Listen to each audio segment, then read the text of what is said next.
দিন যত যাচ্ছে মালয়েশিয়ায় হায়ার স্টাডি কিন্তু তত কঠিন হচ্ছে।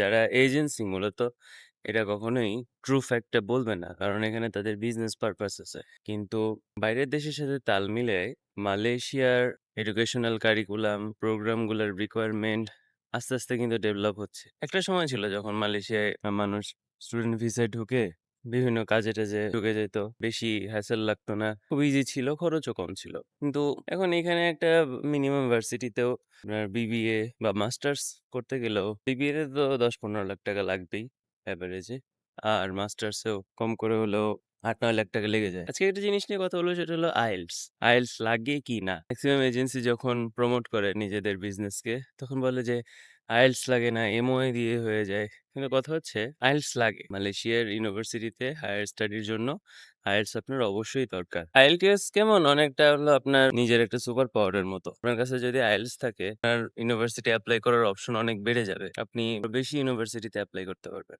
আইএলটিএস না থাকলে যদি ওই এমওআই এর ভরসায় থাকতে হয়, এমওআই ঠিক আছে, সেটা যদি আপনি এখন এনএসইউ তে পড়েন, ব্র্যাকে পড়েন, ইস্ট ওয়েস্ট থেকে পড়েন, দেন এমওআই ইজ ওকে। এখন আপনি যদি ফর এক্সাম্পল তেজগাঁও সরকারি কলেজ থেকে এসে এমওআই দেন, তো তখন এমওআইটা অ্যাকসেপ্টেবল না।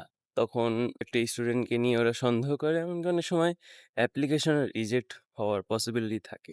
যাদের ইনকোয়ারি যে আমার আইএলটিএস নাই, কি করব, তাদের জন্য হলো যে আপনি সময় নিয়ে হলেও আইএলটিএস দেন। আইএলটিএস ছাড়াও অ্যাপ্লিকেশন করা যাবে, কিন্তু দুইটা অপশন আছে। নাম্বার ওয়ান, আপনাকে হয় মালয়েশিয়ায় এসে ওই ভার্সিটির ইংলিশ ল্যাঙ্গুয়েজ প্রোগ্রামে ভর্তি হতে হবে।